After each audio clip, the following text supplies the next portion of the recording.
Royal rumble 2022 से पहले 28 जनवरी 2022 के फ्राइडे नाइट स्मैकडाउन के एपिसोड पे हमें WWE क्या-क्या दिखाएगा। क्या सेथ रोलिंस हमें रोमन रेंस पे अपनी पिटाई का बदला लेने के लिए अटैक करेंगे? कौन से बड़े मैचेस हमें फ्राइडे नाइट स्मैकडाउन पे देखने को मिलेंगे?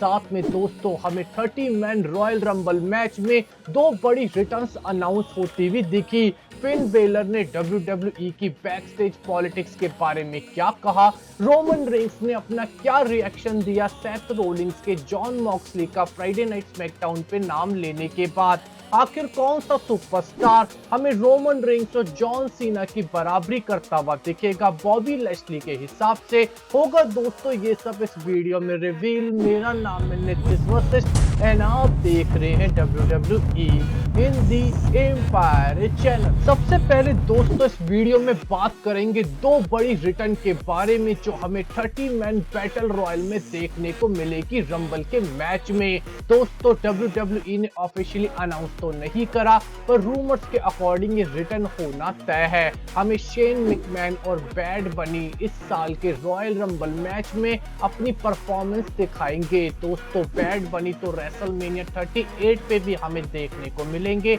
पर शेन मैकमैन की रिटर्न शायद वन नाइट के लिए ही होगी, यानी कि रंबल पे हमें शेन मैकमैन की रिटर्न होती हुई दिखेगी। वो मैच में परफॉर्म करेंगे, एलिमिनेट होंगे और जिसके बाद फिर से हमें शेन मैकमैन नहीं दिखेंगे, यानी कि WWE एक सेलिब्रिटी, एक म्यूजिक आर्टिस्ट को लेकर आएगा और दूसरा अपने लेजेंडरी सुपरस्टार्स में से एक शेन मैकमैन की रिटर्न करवाएगा। दोस्तों इसके अलावा फिन बेलर ने भी कुछ ऐसी बात कही जिसे सुन के आपका दिमाग भी थोड़ा सा WWE फैन के तौर पे खराब होगा। फिन बेलर ने कहा कि WWE में बैकस्टेज पॉलिटिक्स बहुत ज्यादा है जिस वजह से मैं अपने आप को एग्जॉस्टेड फील करता हूं। फिन बेलर के दोस्तों ये शब्द साफ करते हैं कि आगे चल के जब फिन बेलर का कॉन्ट्रैक्ट रिन्यू होने की बात आएगी तो हमें फिन बेलर भी WWE को छोड़ते हुए दिख सकते हैं, क्योंकि बैकस्टेज पॉलिटिक्स के साथ एग्जॉस्ट होने की बात सिंपल है कि उन्हें नहीं पता कि उनके करियर का अब WWE में आगे क्या होगा। दोस्तों रिसेंटली हमने फ्राइडे नाइट स्मैकडाउन पे देखा था कि सेथ रोलिंस ने रोमन रेंस के साथ सेगमेंट करते हुए ऑल एलीट के रेसलर जॉन मॉक्सली जो उनके शील्ड ब्रदर भी हुआ करते थे उनका नाम ले लिया था, जिसके बाद पहले खुद सेथ रोलिंस ने और अब रोमन रेंस ने अपना जॉन मॉक्सली के नाम लेने पे रिएक्शन दिया। रोमन रेंस ने कहा कि मैं अपनी हिस्ट्री से कभी शाय अवे नहीं होता, ये दोनों मेरे भाई थे, मॉक्स मेरे साथ बैठता था, हमने काफी कुछ अचीव करा, काफी बड़ी सक्सेस देखी और कई बार हम हारे भी, ये दोनों मेरे भाई हैं और मैं इनकी रिस्पेक्ट करता हूं। रोमन रेंस ने साफ करा कि सेथ रोलिंस का जॉन मॉक्सली का नाम लेना उनके लिए कोई बहुत बड़ी सरप्राइज बात नहीं थी, क्योंकि इन तीनों के बीच में एक हिस्ट्री है, इसीलिए सेथ रोलिंस का जॉन मॉक्सली का नाम लेना फ्राइडे नाइट स्मैकडाउन पे, जबकि अब वो WWE के साथ काम भी नहीं करते, सही था। और रोमन रेंस ने जॉन मॉक्सली को भी अपनी स्टोरी लाइन में जगह दी। इसके अलावा दोस्तों बैकी लिंच हमें रिसेंटली स्टीव ऑस्टिन के ब्रोकन स्कल सेशन में यहाँ पे गेस्ट के तौर पे देखने को मिली, जहाँ पे स्टीव ऑस्टिन ने उनसे शॉर्लेट फ्लेयर के बारे में जब क्वेश्चन पूछा तो बैकी लिंच ने शॉर्लेट फ्लेयर को गाली तक दे दी। शॉर्लेट फ्लेयर को बैकी लिंच ने एक ही शब्द में डिफाइन करा एज, जिसके बाद स्टीव ऑस्टिन के चेहरे के रंग उड़ गए। दोस्तों बैकी लिंच और शॉर्लेट फ्लेयर के बीच में रियल लाइफ लड़ाई है, जब भी शॉर्लेट फ्लेयर और बैकी लिंच से एक दूसरे के ऊपर कोई भी क्वेश्चन पूछा जाता है तो वो दूसरे के ऊपर कोई गंदा जवाब ही देती हैं, और ऐसा ही कुछ हमें स्टोन कोल्ड स्टीव ऑस्टिन के ब्रोकन स्कल सेशन में देखने को मिला। दोस्तों बॉबी लैशली जो जल्द ही ब्रॉक लेसनर के खिलाफ WWE चैंपियनशिप मैच रंबल पे खेलेंगे, उनका मानना है कि ड्रू मैकिंटायर कुछ ही समय में जॉन सीना और रोमन रेंस के लेवल के सुपरस्टार बन जाएंगे।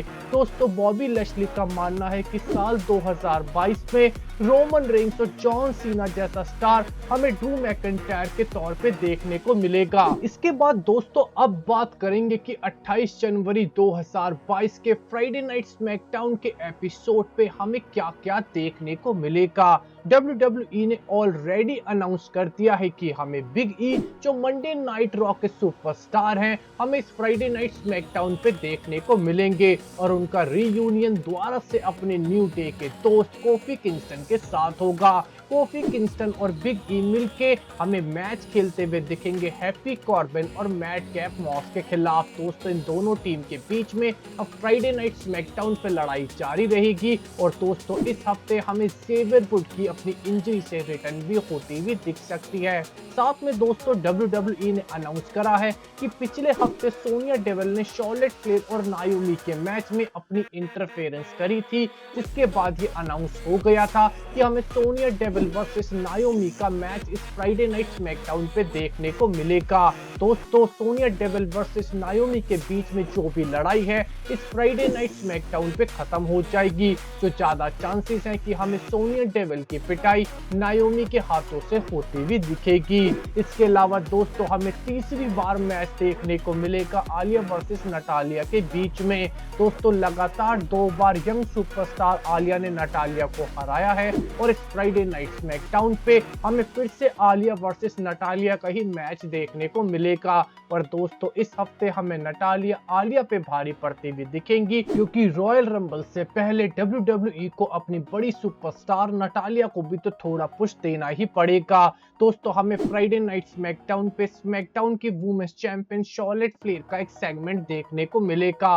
पिछले हफ्ते तो हमें शार्लेट फ्लेयर के मुंह से कोई शब्द निकलता हुआ नहीं दिखा था, पर इस हफ्ते हमें शार्लेट फ्लेयर जो 30 वुमेन्स बैटल रॉयल में भी है चैंपियन होने के बावजूद भी हमें लीटा और WWE की कई लेजेंड्स को चैलेंज करती हुई दिखेंगी, जिसमें से एक मिशेल मकूल भी है। दोस्तों अंडरटेकर की wife Michelle McCool versus Charlotte Flair का मैच भी कई बार टीज करा जा रहा है। हो सकता है इस फ्राइडे नाइट स्मैकडाउन पे हमें सरप्राइज रिटर्न के तौर पे मिशेल मकूल देखने को मिले, जो हमें शार्लेट फ्लेयर से लीटा की तरह ही भिड़ती हुई दिखे। इसके अलावा दोस्तों लगातार 2 हफ्ते से रैकोशे शेमस के खिलाफ अपने सिंगल्स मैचेस हार रहे हैं। इस फ्राइडे नाइट स्मैकडाउन पे हमें रैकोशे फिर से शेमस से भिड़ते हुए दिखेंगे, पर दोस्तों इस पर एक डिफरेंस होगा कि एक टैग टीम मैच होगा।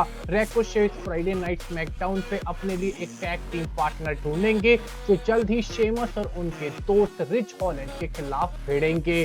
दोस्तों इसके अलावा हमें वाइकिंग रेडर्स और द ऊसोस के बीच में भी कन्फ्रंटेशन आमना सामना होता हुआ दिखेगा और WWE इन दोनों टीमों के बीच में कोई सिंगल्स मैच भी करवा सकता है। दोस्तों पर मेन इवेंट पे हमें फिर से देखने को मिलेगा जैसा सेथ रोलिंस ने कहा है। सेथ रोलिंस ने कहा है कि रंबल से पहले आखिरी बार वो फ्राइडे नाइट स्मैकडाउन पे अपने भाई रोमन रेंस को कन्फ्रंट करेंगे, यानी कि सेथ रोलिंस हमें इस फ्राइडे नाइट स्मैकडाउन के एपिसोड पे भी देखने को मिलेंगे, जहां पे वो रोमन रेंस को कॉल आउट करेंगे। पिछले हफ्ते भी रोमन रेंस ने एक सुपरमैन पंच सेथ रोलिंस के जड़ दिया था। दोस्तों इस हफ्ते कुछ और डिफरेंट होता हुआ दिख सकता है।